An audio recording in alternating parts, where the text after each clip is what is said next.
दोस्तों, इस दुनिया में जल्दबाजी में लिया गया फैसला कई दफा हंसती खेलती जिंदगी को बर्बादी की कगार पर लाकर खड़ा कर देता है। आज की हमारी घटना कहानी में भी कुछ यूं ही हुआ कि संजीत नाम के एक लड़के ने कभी जिंदगी में भी सोचा नहीं था कि उसकी बची खुची जिंदगी जेल की सलाखों की काल कोठरी में बैठकर गुजरेगी। और संजीत के जो रिश्तेदार हैं, सगे संबंधी हैं, माँ बाप हैं, उन्होंने भी रत्ती भर भी कभी अनुमान अंदेशा नहीं लगाया था कि उनका बेटा इस तरीके का घिनौना कृत्य अंजाम दे सकता है।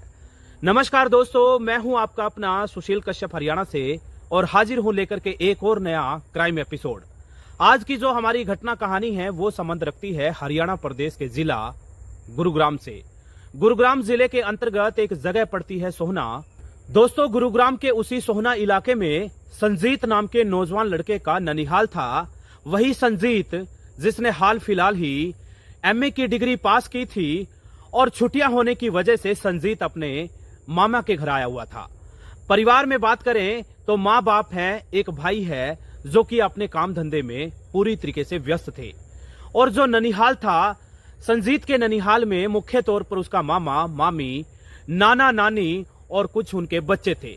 दोस्तों, जो संजीत था सुबह से शाम तक अपने मामा के घर रहता था और संजीत की जो मामी थी वो दिखने और देखने में तो इतनी ज्यादा खूबसूरत थी कि ना केवल उसके गांव पड़ोस बल्कि दूर दराज के इलाके में उसकी मामी नीलम के खूबसूरती के चर्चे आम बात थे। नीलम दिखने में इतनी ज्यादा खूबसूरत थी, यदि कोई भी उसको एक बार देख ले या नीलम ही किसी व्यक्ति को एक बार अपनी आंखें गड़ाकर देख ले तो रात को भी सामने वाले व्यक्ति को सपने में नीलम नजर आएगी।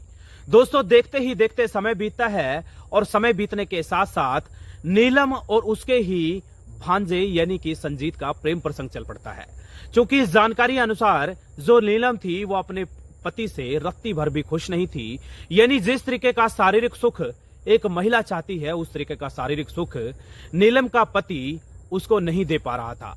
दोस्तों, समय बीतता गया, लगभग 1.5 साल प्रेम प्रसंग चलता रहा और किसी को कानो कान खबर नहीं लगी।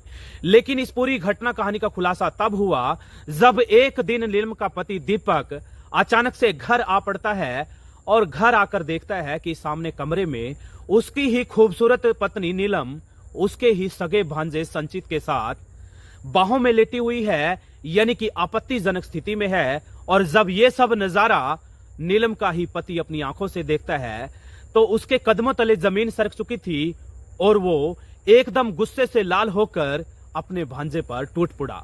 दोस्तों, आनन फानन में जो उसका भांजा था और उसकी पत्नी नीलम थी वो भी भेड़िए की तरह उस पर टूट पड़ते हैं और चंद सेकंडों में इतना कुछ हो गया जिसका अंदेजा ना तो उसके भांजे ने और ना ही उसकी पत्नी नीलम ने लगाया था। दोस्तों, उसके भांजे ने और उसकी पत्नी नीलम ने अपने ही इन्हीं हाथों से उसका दीपक का गला रेत कर हत्या कर डाली। दोस्तों, पूरी घटना कहानी को अंजाम देने के बाद दोनों ने बड़े ही शातिराना अंदाज में उस दीपक यानी कि नीलम के पति के शव को अपने खेतों में ले जाकर कुएं में पटक दिया। लेकिन दोस्तों, वो कहते हैं ना, मुजरिम चाहे कितने ही शातिराना अंदाज में अपनी घटना कहानी को अंजाम क्यों ना दे दे, आखिरकार घटना कहानी का खुलासा हो ही जाता है। क्योंकि ये जो कानून होता है उसके हाथ बहुत बड़े होते हैं, इतने बड़े होते हैं कि बड़े बड़े अपराधियों को, बड़े बड़े क्रिमिनल को उन हाथों की जकड़ में आना ही पड़ता है।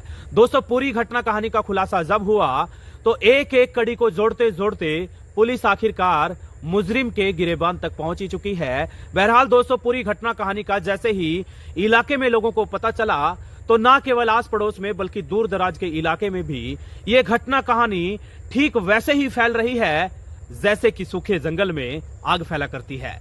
बहरहाल दोस्तों, एक पूरा बड़ा मैसेज देश दुनिया में वायरल हो रहा है। तरह तरह की बातें तरह तरह के लोग कर रहे हैं, लेकिन एक बहुत बड़ा संदेश जो ये देश दुनिया में जा रहा है कि आखिरकार किस रिश्ते पे विश्वास करें और किस पर ना करें। दोस्तों, आपका इस पूरी घटना कहानी को लेकर के क्या कहना है जरूर बताइएगा। लेकिन जाते जाते हर बार की तरह फिर कहूंगा, अलर्ट रहिएगा, सतर्क रहिएगा, क्योंकि अलर्ट और सतर्क रहने में ही भलाई है, अलर्ट और सतर्क रहने में ही बचाव है। कहीं ऐसा ना हो किसी बड़ी घटना कहानी का आप शिकार हो जाएं और आपको कानो कान खबर भी ना लगे। बहुत बहुत शुक्रिया, धन्यवाद, आभार। वीडियो अच्छा लगा तो सब्सक्राइब कर देना, शेयर कर देना और हमारी फैमिली का हो सके तो और लोगों को भी हिस्सा बना देना। धन्यवाद, बहुत बहुत शुक्रिया।